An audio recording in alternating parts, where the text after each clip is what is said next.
Let's see. There you go. It's you.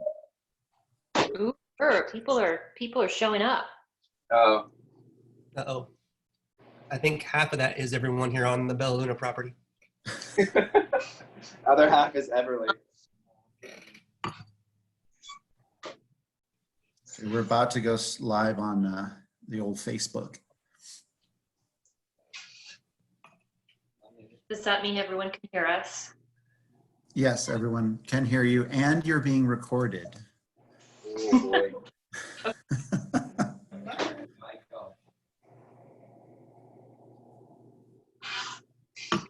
And then everybody has it on the, not on the speaker view, but on the gallery view. Yes. Hey, there the Hewitts. Martha Hewitt are here. That's great. I am not. I'm on speaker view. Switch on over. To gallery. Yeah. It's over there. Chris, give me that hand again. Spray it with some sanitizer here. I want some too.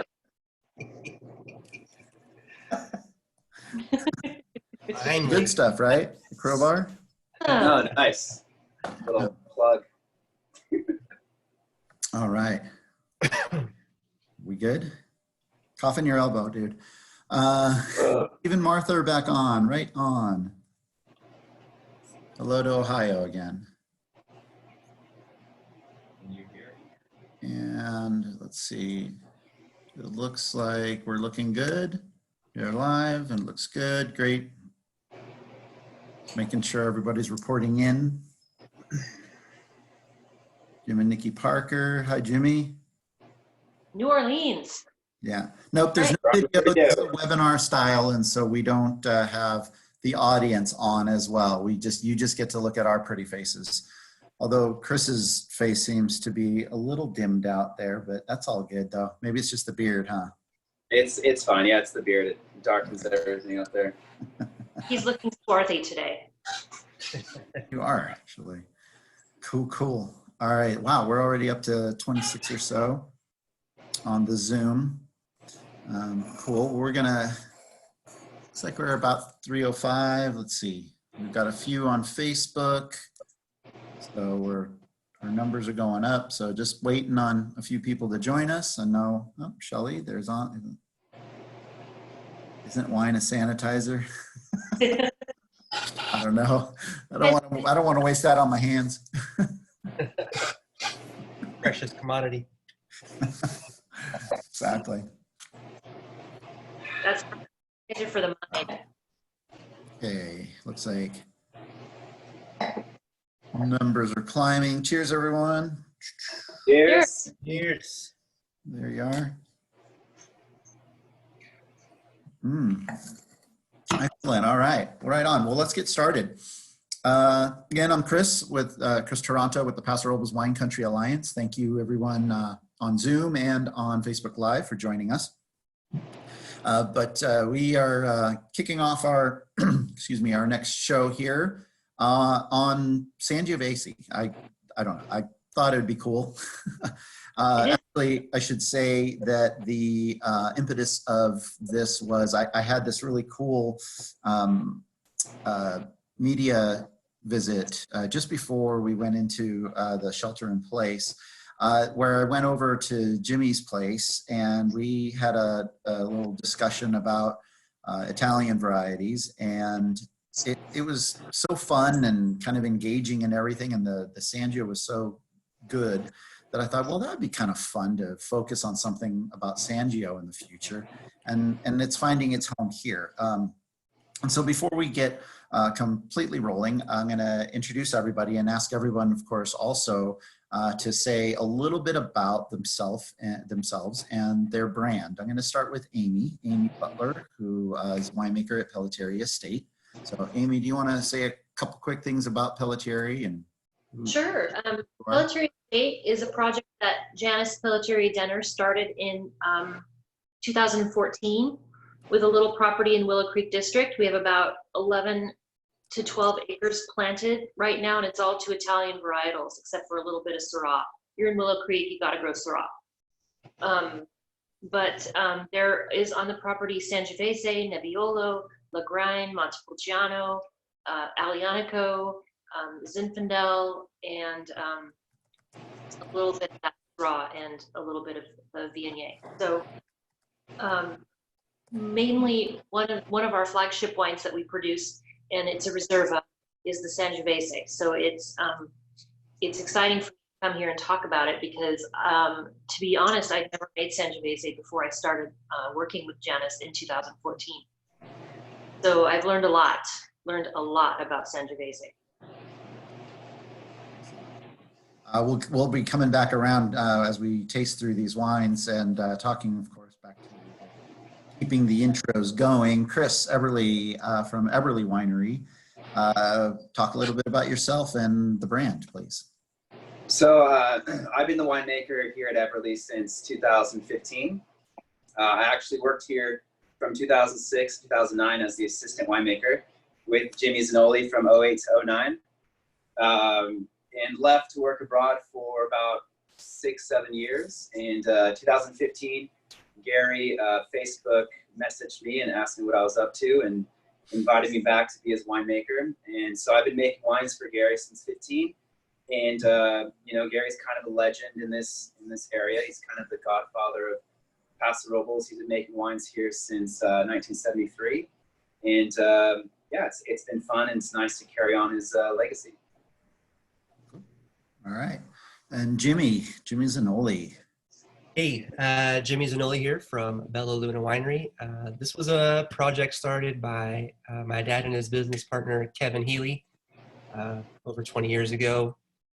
They planted Cab and Sangiovese, own-rooted, dry farmed, head trained in an old European style. And we went with that style, especially for Sangiovese, because it's something that they do traditionally in Europe. And we're really just trying to highlight what the Italian varieties can do in California. And I think, you know, you've got 3 of us here that make Italian varieties, and they showcase well. And so I'm excited to talk about what we do.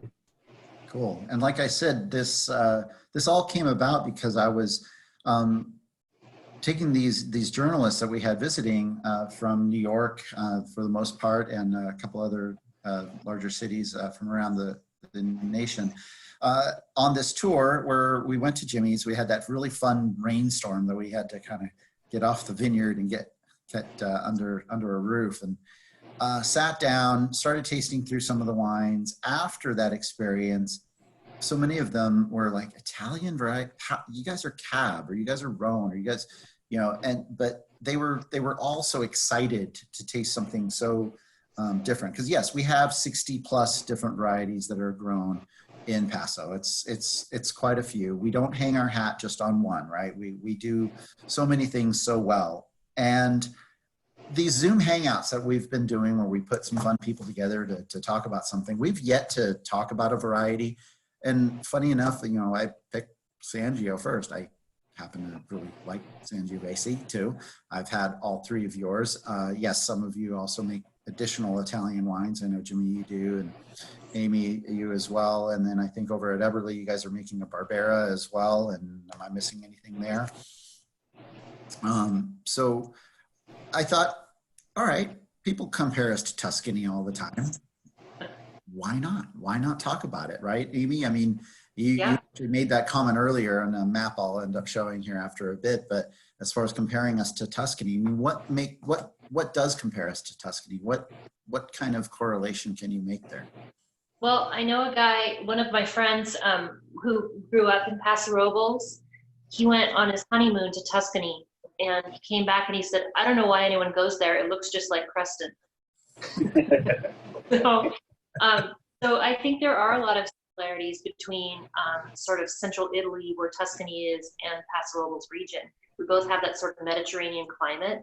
Mm-hmm. And then if you look at some of the smaller microcosms of Tuscany, like Brunello, for example, where Sangiovese is famously grown, Brunello di Montalcino is a Sangiovese wine.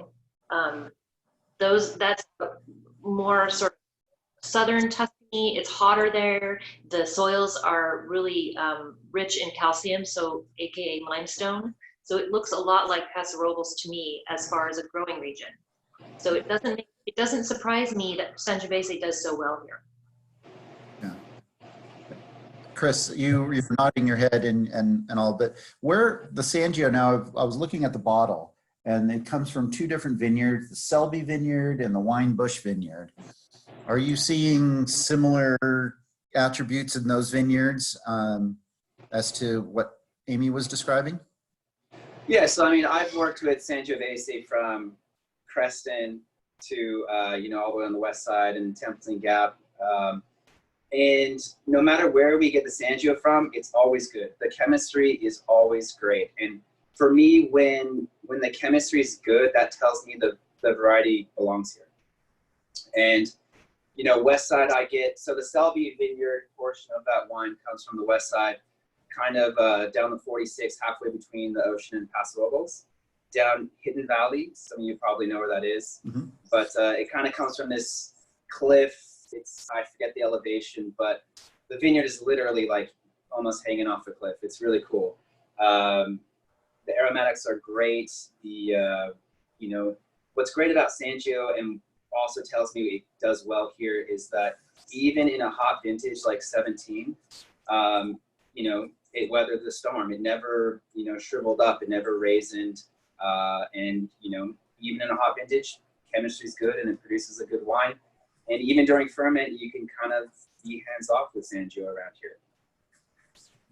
Do you guys find that you you're waiting for the acidity to come down instead of waiting for it to ripen? You're just waiting for it to get a little softer and a little bit more red. Whereas other varieties, I feel like you're trying to capture that acidity. You're trying to get it before the pH up. And with Sangiovese, it's more like you're waiting for the pH to come up a little bit before you pick. Oh no, you're exactly right. The west side fruit that I deal with, like the Selby Vineyard, under a 3 pH, bricks are 28. They're climbing. Right. Crazy. TA is still like 9. And what am I supposed to do with this? And you just at some point you just got to pull the trigger. But yeah, almost anything from the west side is like that. East side's a little different. I don't know. What do you see, Jimmy? Yeah, we like acidity in our wines. So if it's racy, we're going to go with it. But yeah, you're waiting for just the pH just to get, just something over 3, please. Oh my gosh. And we get Barbera and Sangiovese from the west side, specifically some stuff from Glenrose, and you're like, please, let's get it below 4, so it's like, it's all over the place with the soils. Sounds like, so the three of you are basically your Sangio is coming from a lot of different places within our AVA. I'm hearing Willow Creek, Templeton Gap, Estrella District, I think, and Adelaida District. I wanted to share really quick, just a quick map for people. This is one of our AVA maps that we have where we're looking at basically Estrella District over here, some Adelaida, Willow Creek, a little Templeton Gap over in Hidden Valley here. We've been talking about Creston District, of course, way over here as well. And you can see down below, it gives you an indication of how warm some of these areas get. We can make that available to you if you want, just email me. But we're basically talking about coming from all over the AVA. Are you guys seeing any particular place, though, that you think within the AVA that maybe it's not being represented very well, but maybe Sangio should be grown there? I'm pretty happy with the Willow Creek Sangiovese. I really think that it's just hot enough to ripen it, mm-hmm. But it's still, it's going to need some heat so you get some muscularity to the wine, so that the wine is just not thin. So I think the hotter the better for Sangiovese, which makes all of Paso Robles seem pretty good. Although Willow Creek, according to your thing, is only a region 2, it gets pretty darn hot there. Yeah, the region 2-ness is because it also has that diurnal temperature swing, of course, that allows it to really cool down. and it tends to have a little bit more of a moderate swing versus some of the places like Templeton Gap or even Estrella, Creston, and those areas. But yeah, absolutely. Yeah. In fact, like 10 minutes ago, I was reading about Tuscany because I wanted to know a little bit more before I went on the call. Don't feel bad. I Googled all my stuff 5 minutes before. Anyway, but it was talking about one of the quality markers of Tuscany is its really sharp diurnal temperature swing. And I was like, that's us. So same thing. Yeah. And it's definitely that diurnal shift that, is preserving that acid in most of our wines, and especially Sangio, which in the Sangio case, you don't necessarily want that. Mm-hmm. Right. You're trying to tame the acidity typically, right? That's some typicity out of Sangio. I mean, that's something that you see from Italian, of course, Sangiovese, as well as our region, is this bright acidity. Are there any other markers or indicators for making Sangio that you feel like, oh yeah, this is it. Like it's making it. It's doing it for me. I would say for me, like again, the chemistry, but during ferment, I can be totally hands off. I go mostly native, and then toward the end of ferment, I'll inoculate. Really light plunges. I kind of treat it delicately, and it's just really beautiful aromatically, and the color as well, especially if the pH is low, is almost this, has this neon hue. So, for me, those are all great indicators. And in barrel, no matter if you're aging for 10 months or 15 or 20, it always turns out pretty good. So that's a pretty good indicator for me. Right on. I know, is there a preferred ferment as far as maybe a vessel is concerned when it comes to Sangio? I mean, you got something there? I've done it in regular stainless steel, but I've also tried to do it. I'm going to try to share a picture here. I've also tried to do it in a clay amphora, and it was quite a little. It was quite an adventure. We had to fill the amphora with buckets, and we had to empty it that way too. So here's what it looks like. Isn't that beautiful? Just like some night. Can everyone see that? Probably. No.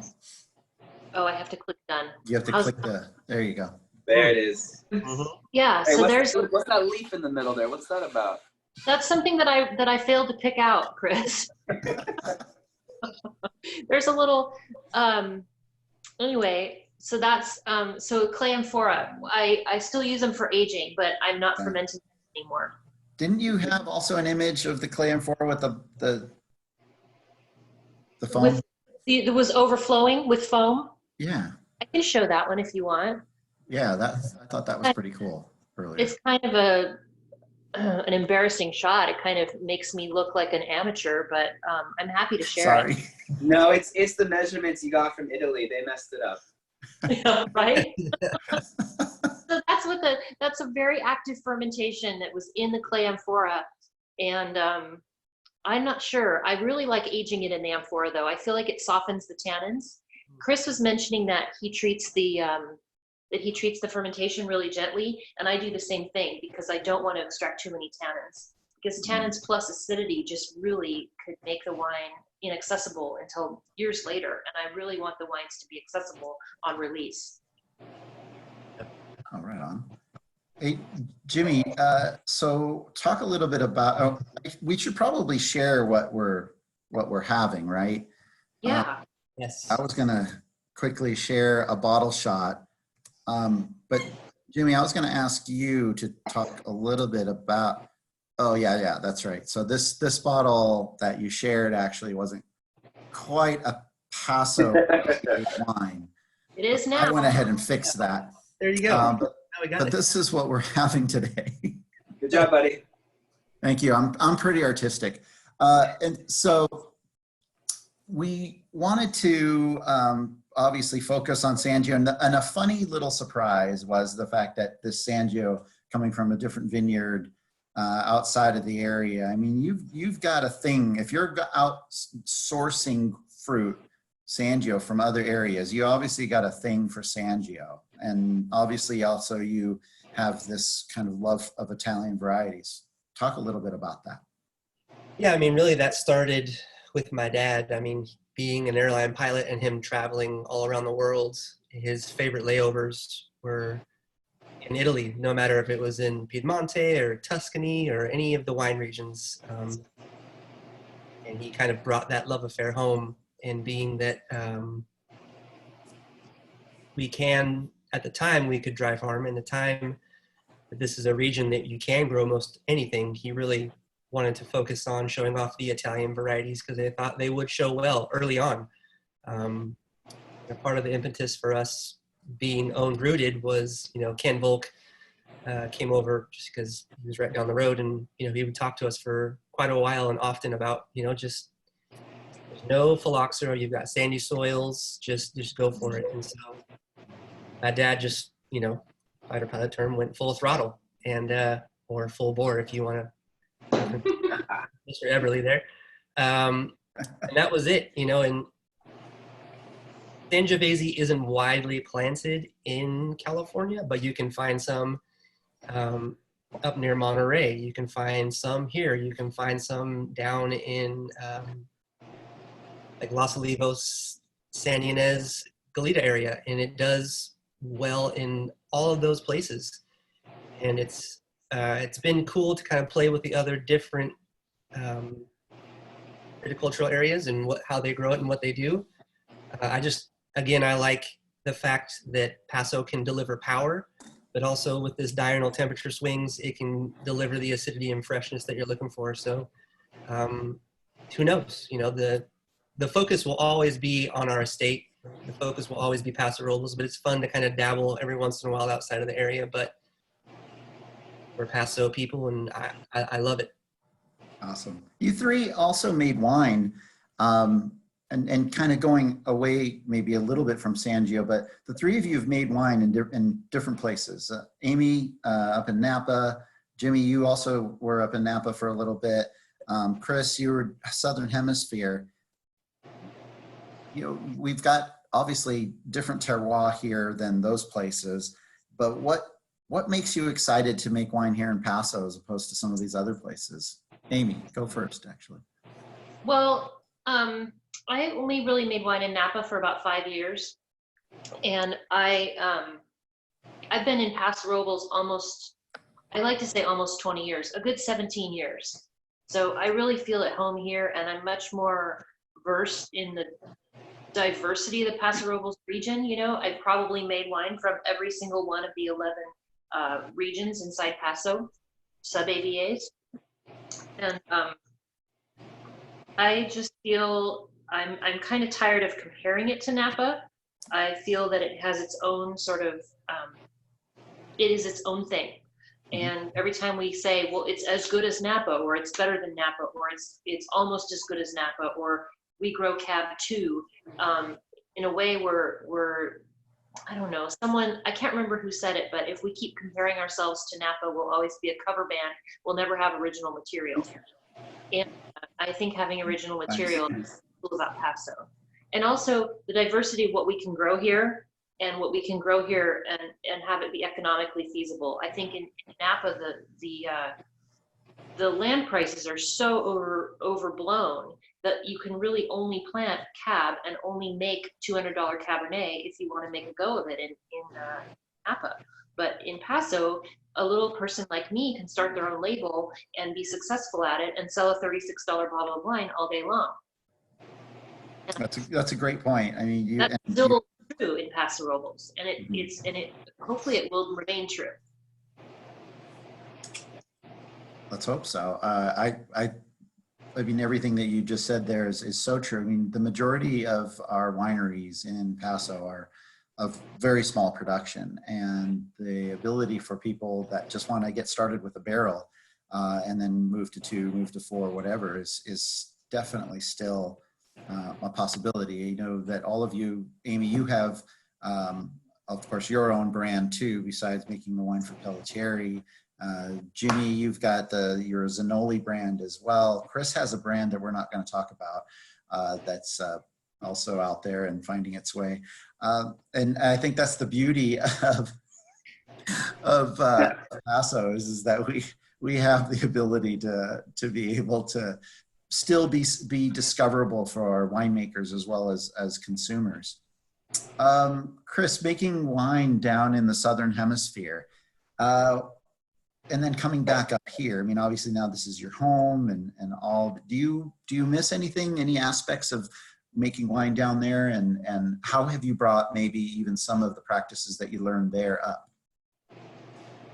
I miss the surf mostly, but we saw the surfboard there, by the way, and I guess people over in Facebook land were asking about that. I will. Well, every time I see you in person, you're like, dude, I never see you out in the waves. So I had to put something in the background that shows like, yeah, I'm not hitting the waves so much these days, but I used to. Yeah. It's obvious that you're not getting too many waves these days, considering how dirty that deck is. What was the question? Let's move forward here. Back to that question. Yeah, what was that? It's pretty dirty. Anyways, so yeah, what was the question? Southern Hemisphere and making wines down there, and maybe what you brought back with you that was something you maybe kind of really liked and learned and wanted to apply here.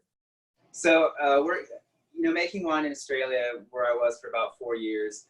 Aussies are way technical. They've got everything down to the decimal point, and that was really important for me because for the most part, other than when I worked in Germany, that was also very technical.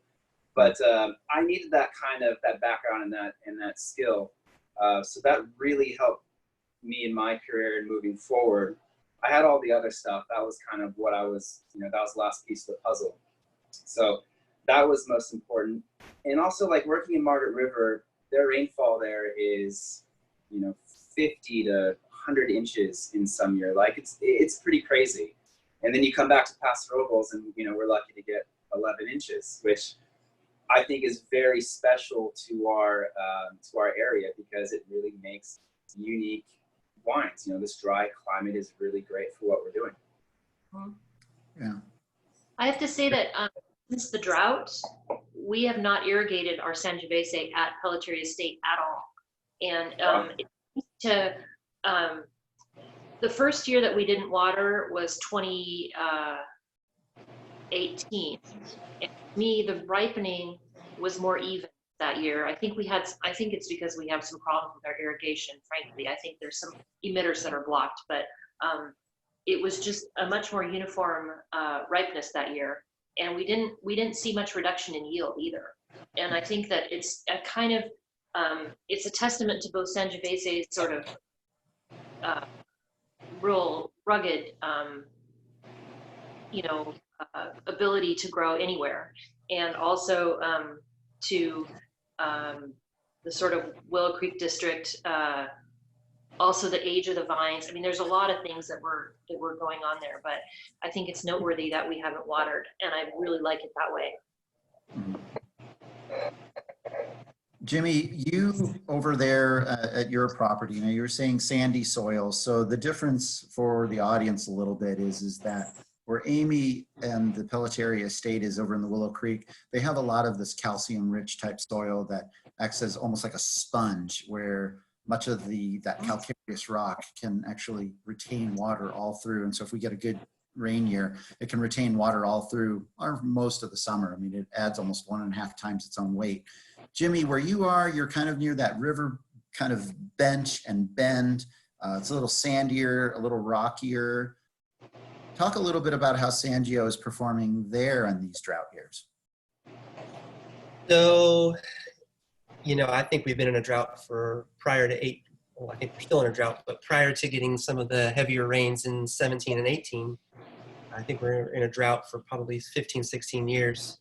When we planted, in 1998, Kevin, my dad's business partner, got the plants in the ground at the perfect time.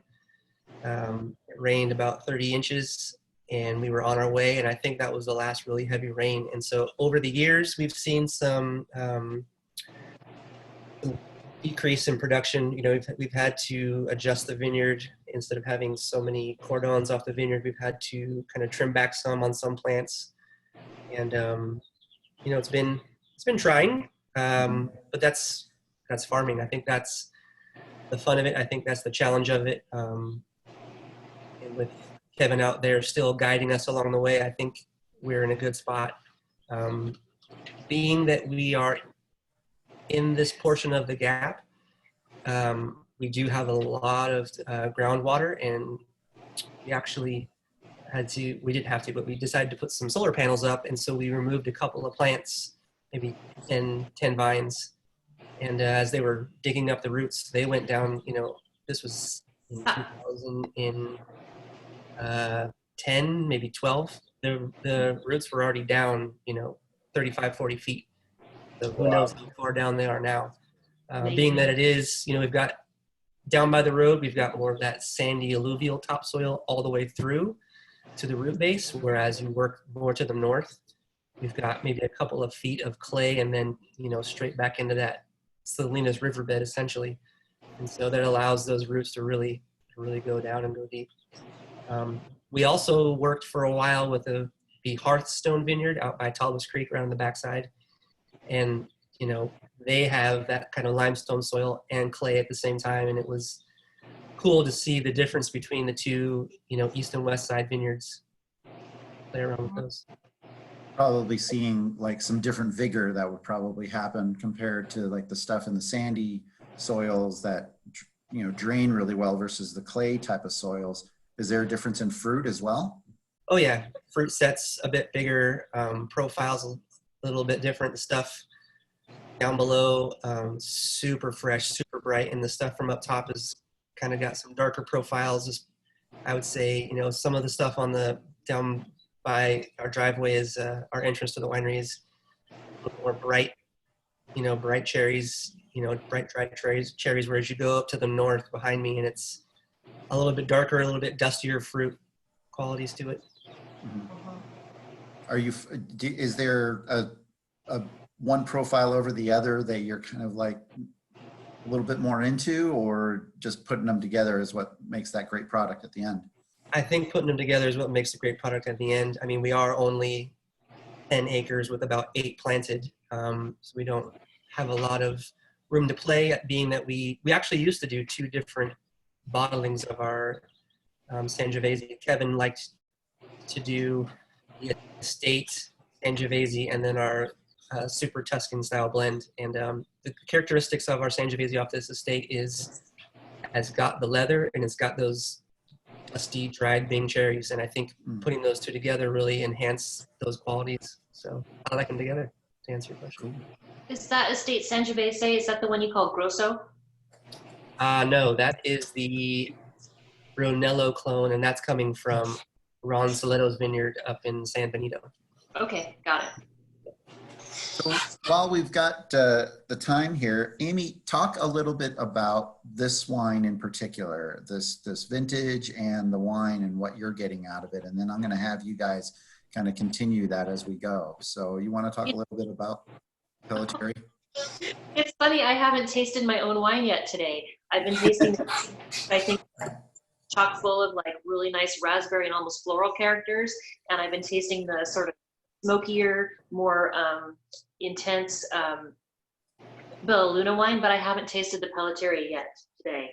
This is from the 2016 vintage, and I just got done bottling the 2018, and so I'm not quite clued in on this vintage right now. But I remember that 2016 was a sort of moderate year. We didn't have one of the challenges that we face in the Pelletiere vineyard with Sangiovese, because it's at a low spot, is we face a lot of frost issues early on in the season.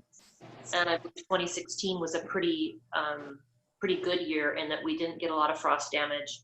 We had a real moderate yield. We had very low yields in 2015, very high yields in 2017. 2016 was just kind of what I would call a normal year.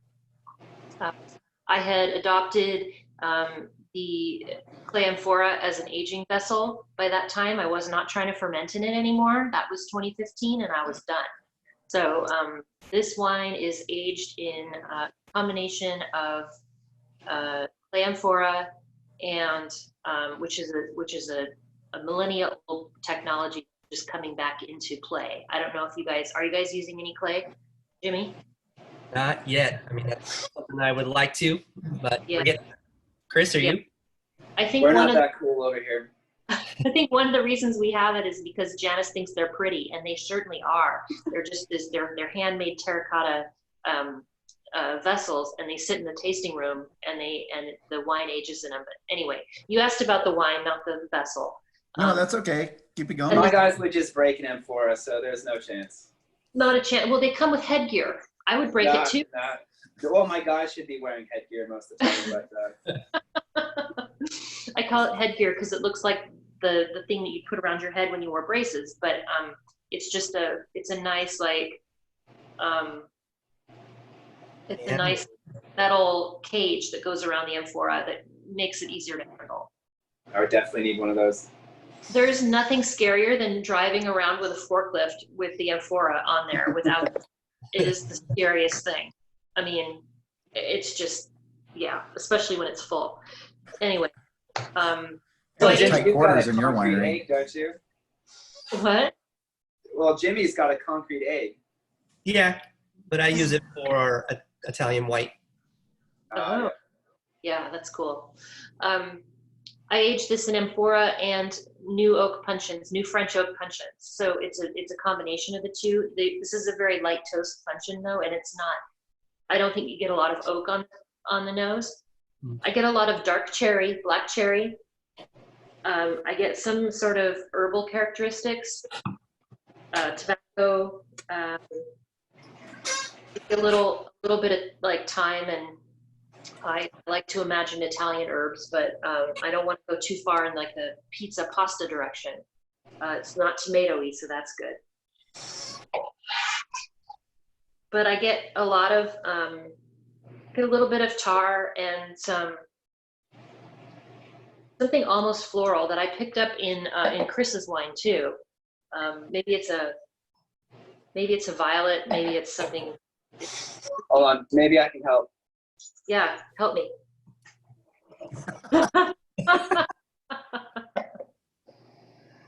Dry figs, maybe? I don't know.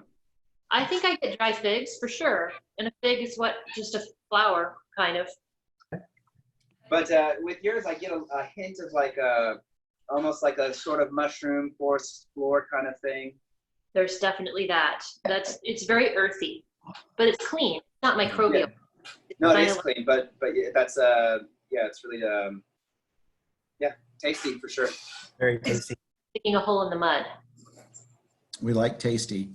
Chris, your Sangio, the 2017.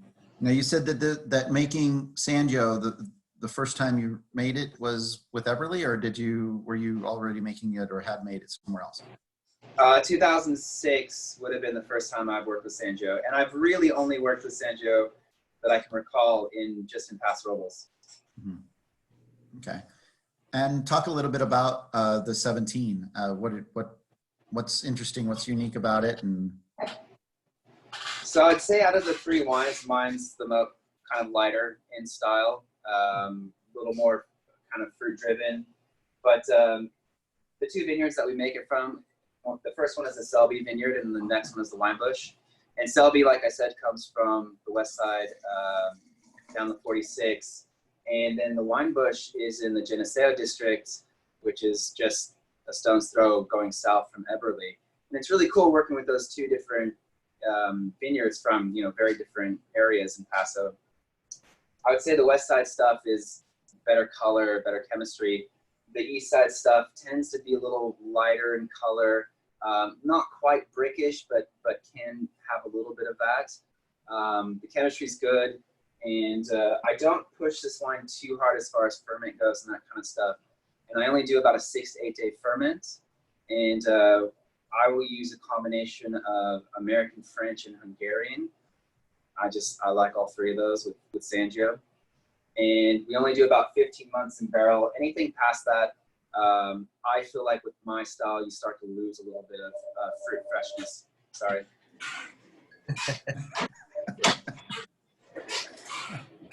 Yep. Is that Margot calling? I hope not. She better not know how to use a phone yet. Knows how to use an iPad. That's funny. Jimmy does not. No, I do not. One day. Jimmy had some connectivity issues when we first started, but he's here now. And then Jimmy, talk a little bit about, well, actually, I guess this one was a little different from San Benito, but actually, yeah, talk about that one. Yeah, so San Benito, my bad, but still Sangiovese. This is the Brunello clone. So it's one hillside over to the east of the 101 in the Pinnacles area. And it does not get that diurnal temperature swing that, say, the rest of the Salinas Valley gets. So it tends to be a little warmer. And so again, it has the heat, it carries the power and the structure. And it does have those, again, I overuse this term, but it's got those dusty cherries going on. I think that is definitely linked to it being a Brunello clone. And I can't recall exactly what we have on our property. I know it's the Chianti clone, and for some reason they're very similar. Where the main difference, I think, Chris, you touched on that, is color. Ours tends to have a little bit more of that brickish from time to time on our estate compared to this. We don't get this from up north anymore, so we're focusing all on Paso Robles starting in 2016. Well, that's a good thing. Yeah. Considering the topic and that Right. So. But yeah, also working with Chris at Eberle when we did, in the mid 2000s, we would go to all the districts, most of the districts, to get Sangiovese, and it does well here, Yeah. We have a few questions from the audience, and so I want to get to a couple of those before it gets too far along. But we have one person who's studying enology at Fresno. She asks, what kind of advice would you give to a new incoming winemaker? Don't do it. No, come on.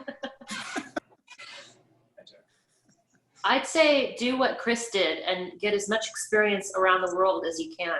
I was supposed to work in the Southern Hemisphere, but I chickened out, and I'm still regretting it to this day. I'll get you a job, Amy. You can still go. But who would feed my cat? I'll do it. Okay, Jimmy, thank you. Get one of your interns to do it. You'll be fine. We've got No, I Go ahead. agree, Amy. Go travel, go do it. Learn all the different views and opinions. It's really important. I agree. I think especially someone coming out of school, it's really important to get out there, see what other people are doing, gain as much experience and education. But not just that, it's you're learning a lot about different cultures, and you meet a lot of good people and you drink a lot of good booze. So it's important. I like booze. Next question we have is this person really loves the discussion for one thing, but also Barberas and Sangiovese from California. Any thoughts on why we don't see more Italian varietals like Montepulciano, Nebbiolo, etc.? I will interject real quick in that we do have Montepulciano being grown in Paso, and I think Amy is making some. I don't know. Nebbiolo. There's plenty of brands in town that are making some Nebbiolo, like Giornata, I know, and Desperata.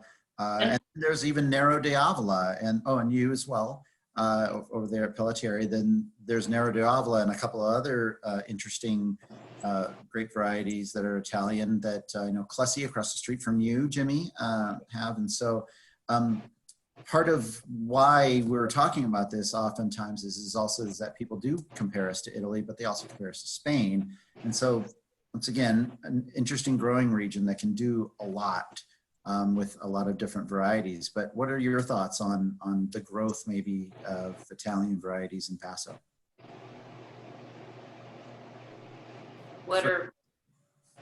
Chris, you start.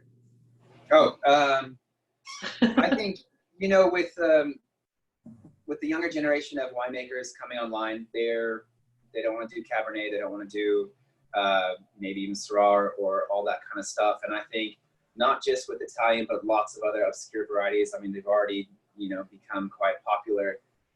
They'll start exploring that kind of stuff. And, you know, as a relatively young region, you know, we're still figuring things out.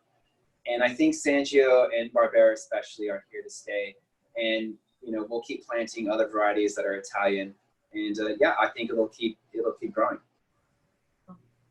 I'm really impressed with the quality of the Italian varieties we have at Pelletiere. Everything from Sangiovese, which is, and we have Aglianico too, which is Sicilian, so very far south. And then we have Nebbiolo, which is Piemonte, which is pretty far north in Italy. And then we have Lagrein, which is very far north in the Südtirol or Alto Adige region, near the Austrian border. And all of them seem to do incredibly well at that property. So I think Italians would look at it and go, you have Nebbiolo and Sangiovese planted next to each other. But it seems to work. Great imitation of Italians. I forgot that I'm on the phone with 2 Italians, at least. I'm sorry. That was a French guy chuckle anyway. Same thing. Jimmy, what other Italian varieties are you making there, and some of your thoughts on maybe even the growth of Italian varieties in Paso? Yeah, I think the more people are exposed to the Italian varieties that we do here in Paso Robles from not only us, but the other people in the area, will be happily surprised. I can't tell you how many people have come in that are Italian lovers because someone referred them to us, and you know they're blown away and happily surprised. And I think we can only expand upon that, you know, with Lagrein and Aglianico and all these other things. You know, when Shelly and I went to Italy on our honeymoon, we were in the Piemonte region, and the soil type also was the same, and they do Barbera and Nebbiolo, and that's, you know, planted out on the west side in those same soils. And I think, like I previously said, you can only expand on what Paso has to offer for these specific varieties. Yeah. And I think Chris is right. People are going to explore more in the different varieties that they plant because people are tired of doing cab or making cab, you know. You already see it. Cab, of course, is 39% of what's grown in Paso, and it probably would have been the obvious choice to kick off talking about varieties, varietals on this Zoom Hangout conversation that we've been having now for a few weeks, but I went a different direction. But we'll probably end up having a cab show somewhere down the line. I will say also that we are definitely having an alternative vessels show on the 15th, so in 2 days. So tune in again for that, because we have as our guests Jordan Fiorentini from Epic, Valia from Desperata, and then we have Manu Fiorentini from iTech Wine, who happens to be our local kind of supplier of the amphoras and other things that people are starting to play with. So I definitely encourage everyone in the audience to tune in for that. You guys, thanks for the conversation today. Appreciate it. Appreciate the wines. This has been fun. What do you guys got going on? Are you doing any virtual tastings anytime soon? Why don't I start with Jimmy? Are you doing something online that people should tune in for or anything like that? Not specifically, not yet. We're putting together an email, and we'll send that to you and anybody else that wants to know about it. So hopefully soon. Okay, so what's your website? It is www.bellalunawine.com. Bella Luna Wine. So go there, and then you can also go to pasowine.com and look at our virtual tastings at home with Paso Wine. we will post everything that our members are doing, our wineries in the area, so you can see what everyone's up to there. How about you, Chris? What's happening? Or maybe Stacy there that wants to chime in? Gary's doing lots of tastings. You know, he gets bored sitting out there with no customers coming in, so he's got to do something. But he's doing virtual tastings, you know, on Instagram and with certain influencers. I'm doing something. I'm doing the Cab Collective on Monday, talking about Cab, and yeah. And if you go to our website, you can see all that stuff on what we're doing on social. EberleWinery.com. Yeah, and I will tell everyone that I've been trying not to duplicate brands on the Zoom Hangouts, simply because we have like 200 wineries in Paso, and we have a lot to talk about and a lot of different subjects and a lot of different characters that love to get together, be it virtually or when it permits together. So we're trying not to duplicate, but the first duplicate, I guess you could say, guest is not going to be Chris, but it's going to be Gary Eberle, no relation, with a Zoom Hangout on Friday the 22nd, where Wes Hagen, who is now with Jay Wilkes out of the Highlands District of Paso, and Gary, who have been friends for about 25 years, they're going to be talking about an interesting subject, alcohol. Sounds about right. And why it doesn't matter. Right. All right. So tune in for that one. Amy, what's happening with Pelletiere Estate? What's happening with your brand? Do you have something coming up that you want to encourage people to tune in for? What I have with Ranchero Cellars is a virtual tasting pack with my fellow wineries in the Paso Underground, and so there's 5 of us in there. I think I'm the only PRWCA member, but I'm not selling the packs on my website, but you can get them on Riley's website, Riley Hubbard, Riley now Roddick. It's hubbawines.com, HUBBA, and you get a little 4-ounce bottle of one wine from each of 5 wineries, and then you can sort of taste through the underground at home. We're hoping that we've gotten maybe 30 or 40 orders for them, and we filled them, and we are hoping that it's going to drive some sales. Nice. And then with Pelletiere, are you doing anything, you and Janice, or anything like that online? Janice and I have been really busy bottling right now, and I think she left the conversation, but I wish I could ask her. I think she's doing some really good case specials right now, especially on Zinfandel. So it's just, you know, online orders. Right on.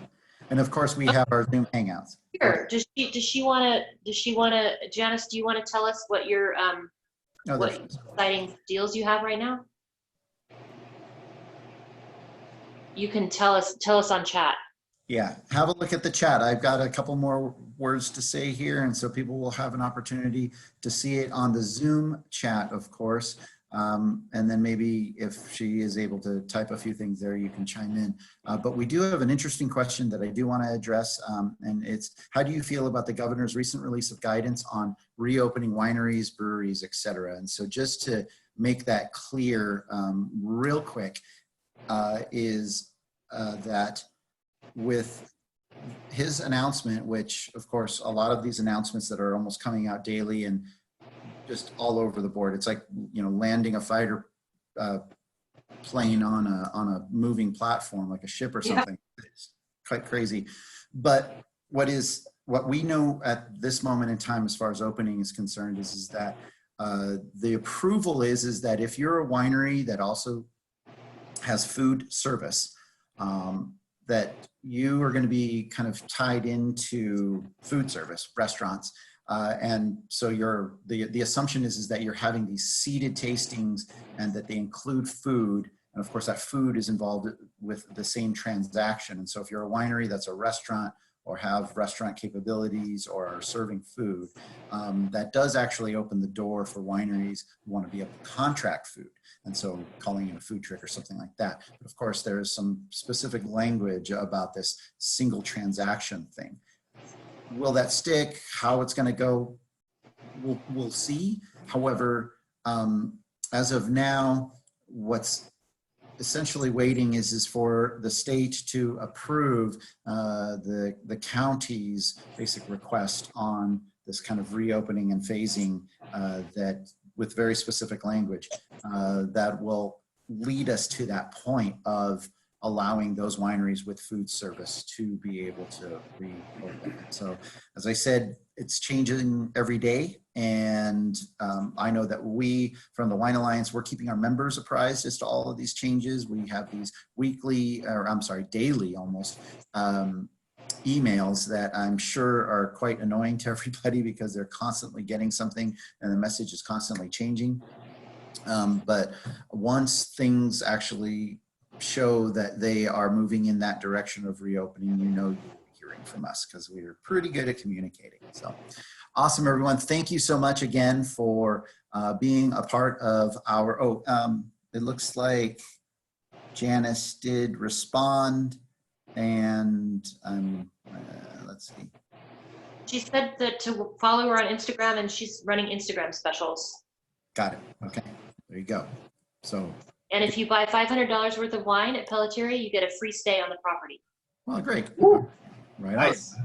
Woof. All right, everyone. Thank you very much. Again, thanks for being a part of this Paso Wine Hangout. Go to pasowine.com and go and visit the Home with Paso Wine link, and that'll show you all of the Zoom Hangouts that we've already had and what's upcoming.